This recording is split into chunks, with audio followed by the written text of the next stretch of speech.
Cuando se habla, a ver si podemos, cuando se habla del gasto social, que prácticamente el gobierno gastaría un porcentaje muy importante del presupuesto en gasto social, lo que hablaría de un gobierno muy bueno, en realidad es lo que pone el pueblo para sostener ese gasto social. Es el mismo pueblo el que pone eso, no es el capital el que sostiene a los jubilados y los planes sociales y la asignación universal por hijo.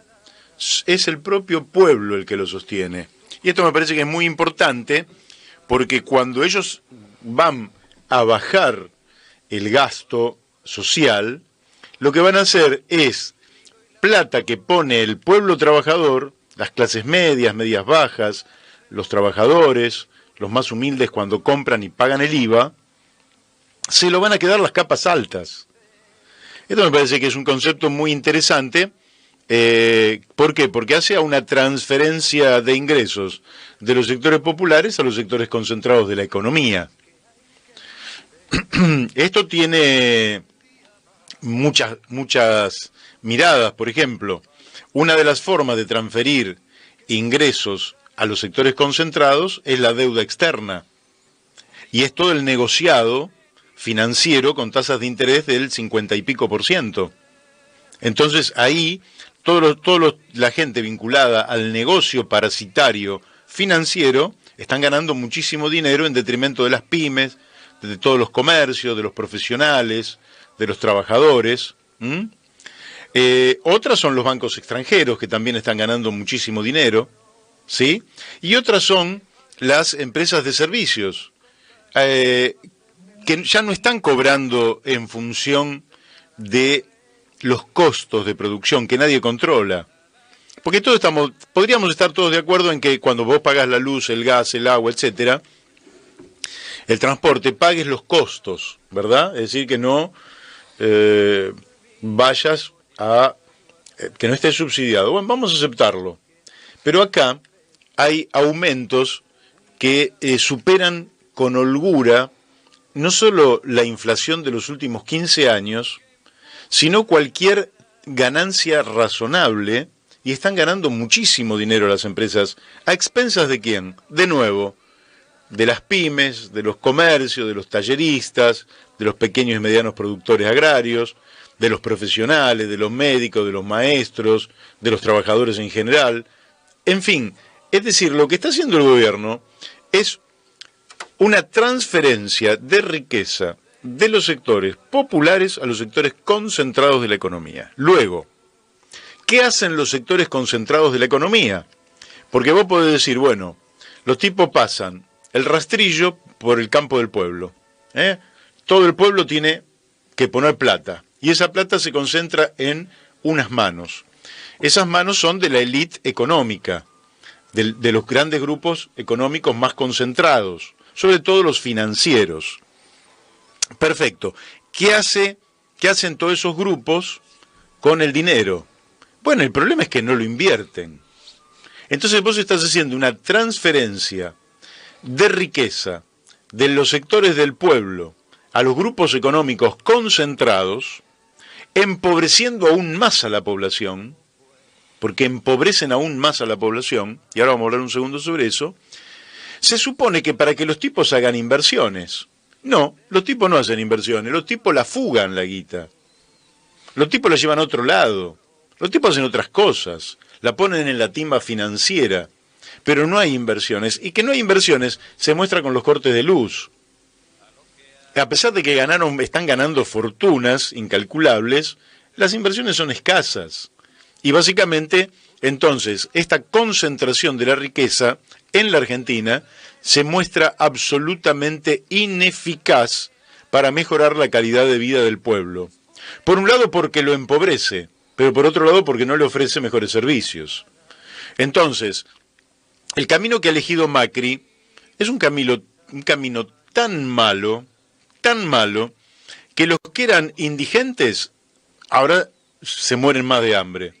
Los que eran pobres se empobrecieron, las capas medias bajas se empobrecen y las mediciones de pobreza van a dar en récord históricos. van a dar récord históricos, porque seguramente la próxima medición va a dar arriba del 35%. Sí, pero como acá lo que predomina es la lógica del saqueo, también en esta ecuación hay que entender que están matando la gallina de los huevos de oro, en parte.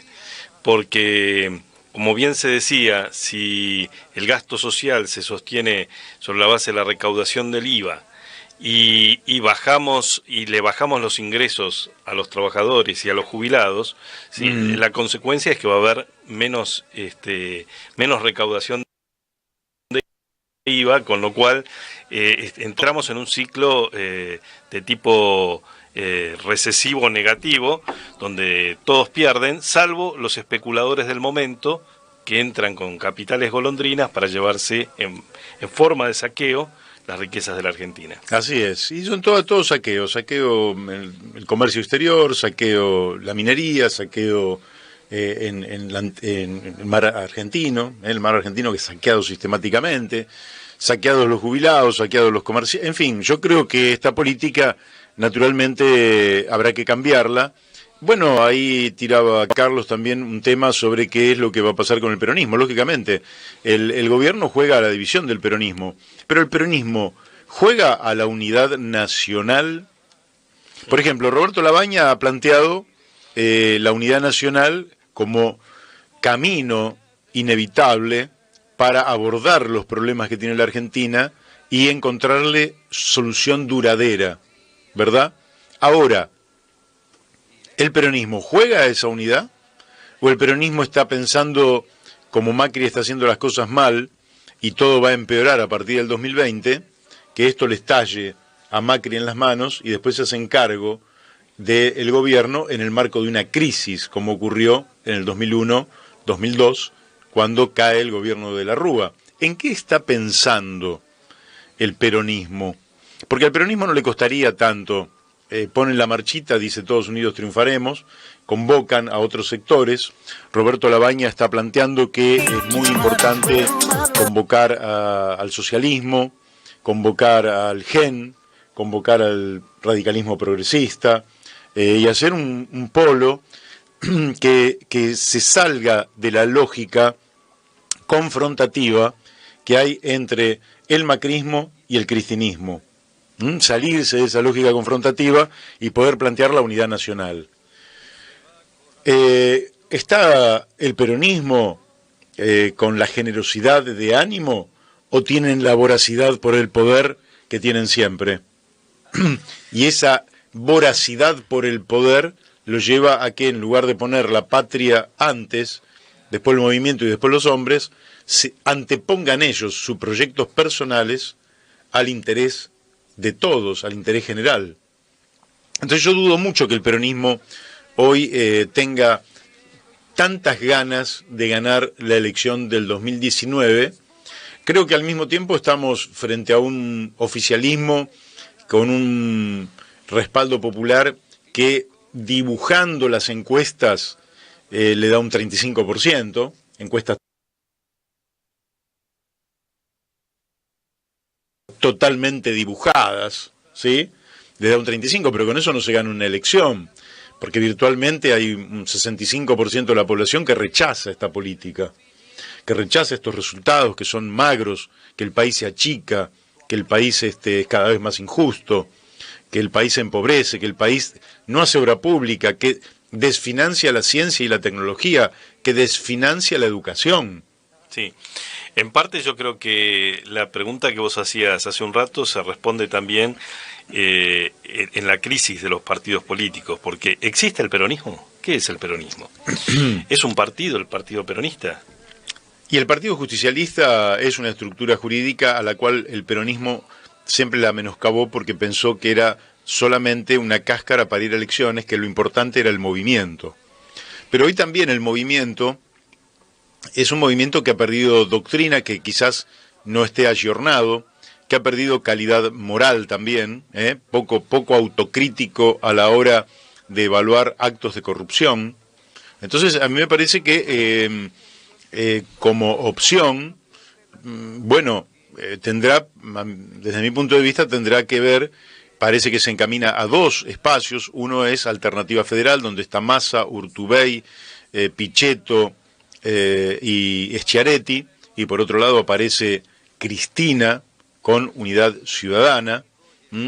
Por otro lado aparece justamente Labaña, que podría ser una buena síntesis y que podría realmente generar una alternativa superadora. Y por otro lado está el oficialismo, también está el FIT, pero el FIT seguiremos hablando con ellos, pero parece que no tuvieran vocación de mayoría. Es decir, esa vocación que tenés que tener para hacerte cargo del gobierno en condiciones difíciles, como las que vive la Argentina y como las que vivirá la Argentina a partir del 2020.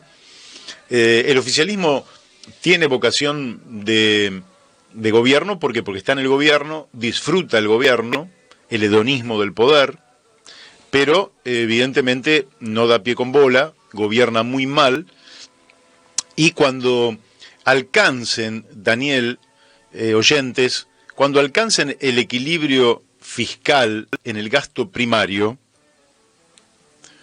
la verdad es que no va a ocurrir absolutamente nada. Claro. Es decir, ellos te dicen, no, cuando tengamos equilibrio en el gasto primario. No va a pasar absolutamente nada. ¿Por qué? Porque aparte del gasto primario, vos tenés el gasto financiero. Y en el gasto financiero, los ingresos, si la Argentina fuera un país acreedor, tendría ingresos por intereses, pero como es un país deudor, tiene egresos por intereses. Sí, acá aparece... Y además sumale, que mañana lo vamos a hablar con Walter Graciano, sumale el déficit cuasi fiscal. El déficit, claro, es muy difícil. Yo pienso que quienes nos están escuchando después me tiran la bronca a mí, Daniel. Ya me tiraron la bronca, porque es difícil todo esto. Pero el Banco Central también, en la timba financiera de las tasas de interés, mañana lo vamos a charlar con Walter Graciano, esperemos que lo haga claro y entretenido, también hay un déficit. Entonces vos entre el déficit financiero y el déficit cuasi fiscal tenés un déficit muy grande en la Argentina. Quiere decir que las cuentas públicas, lejos de haber cerrado en la era Macri, están más distorsionadas que en la era del kirchnerismo. Es decir, este gobierno ha empeorado prácticamente todo, no ha mejorado prácticamente nada. Y lógicamente, como están disfrutando del poder, sus voceros, incluso algunos de sus aliados, dicen, no, pero miren la calidad institucional. La verdad que ni siquiera hay calidad institucional, porque vos fijate que prácticamente el Congreso lo mantiene encerrado, no hay grandes debates en la Argentina, no hay lugares donde se puedan discutir a fondo sobre los grandes problemas, esas cosas que la gente las pueda seguir por televisión, que la gente pueda entenderlas, pueda participar, pueda dar opinión, que los mejores especialistas en una materia estén en un lugar donde intercambian ideas para encontrar las mejores soluciones.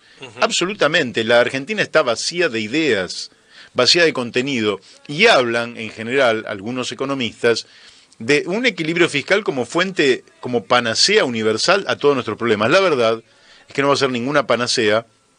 ¿Por qué? Porque lo que se necesita son planes integrales. ¿Planes integrales qué quieren decir? Quiere decir que usted puede tener un gran motor de un coche, suponiendo que lo tuviera. Pero si no tiene el resto de los componentes del coche, el motor lo va a tener que tener en el comedor de su casa, porque no lo va a llevar a ningún lado, por importante que sea el motor. Un sistema requiere que a ese motor usted le agregue un chasis, una carrocería, un tren delantero, un tren trasero, una caja de cambios, en fin, todo lo que tiene que ver con un sistema, con un coche. Lo demás es hablar de una de las partes, de uno de los componentes, y nunca un componente va a resolver los problemas del país. Por eso, bueno, en fin, tratamos de darle una visión, aunque compleja. Hoy es un día complejo. Vamos a pasar a la tanda publicitaria y después vamos a tratar de avanzar con el tema de Brasil, a ver hasta dónde podemos avanzar con los informes que tenemos de Gabriela Orden desde Porto Alegre, y después también vamos a tener una charla desde Neuquén con Lucas Aria para saber qué va a pasar con esa que va a ser la primera elección anticipada en el 2019.